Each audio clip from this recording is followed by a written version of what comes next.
It was a night like any other when I first encountered the eerie presence that would forever haunt my dreams.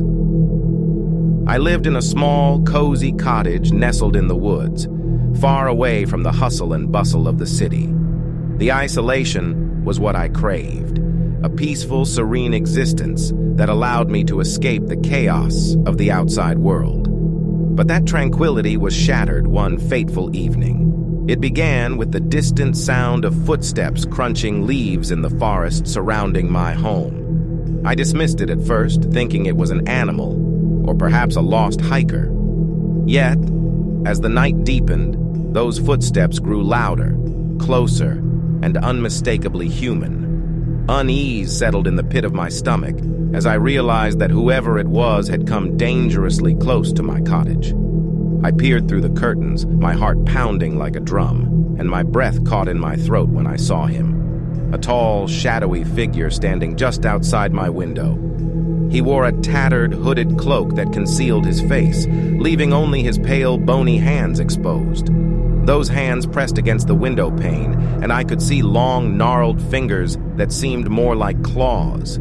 His eyes, though hidden in the shadows, bore into mine with an intensity that sent shivers down my spine. I tried to scream, but my voice abandoned me, trapped in a throat paralyzed by fear.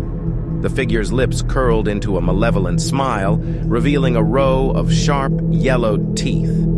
He began to scratch at the window with those terrible fingers, the sound like nails on a chalkboard echoing through the room. In a desperate bid to escape, I stumbled back and rushed toward the front door. My trembling fingers fumbled with the lock, and I flung the door open, sprinting into the night.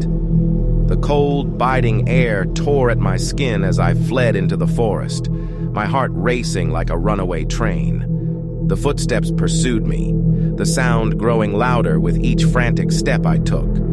Branches snapped beneath heavy feet, and leaves rustled as the pursuer closed in.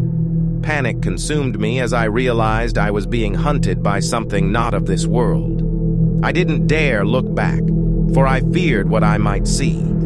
Instead, I plunged deeper into the woods, my breaths coming in ragged gasps. My feet carried me through the darkness, my mind racing with thoughts of escape, but the footsteps were relentless, closing in with each passing moment. I stumbled upon an old, decrepit cabin hidden deep within the forest. Desperation forced me to seek refuge within its rotting walls,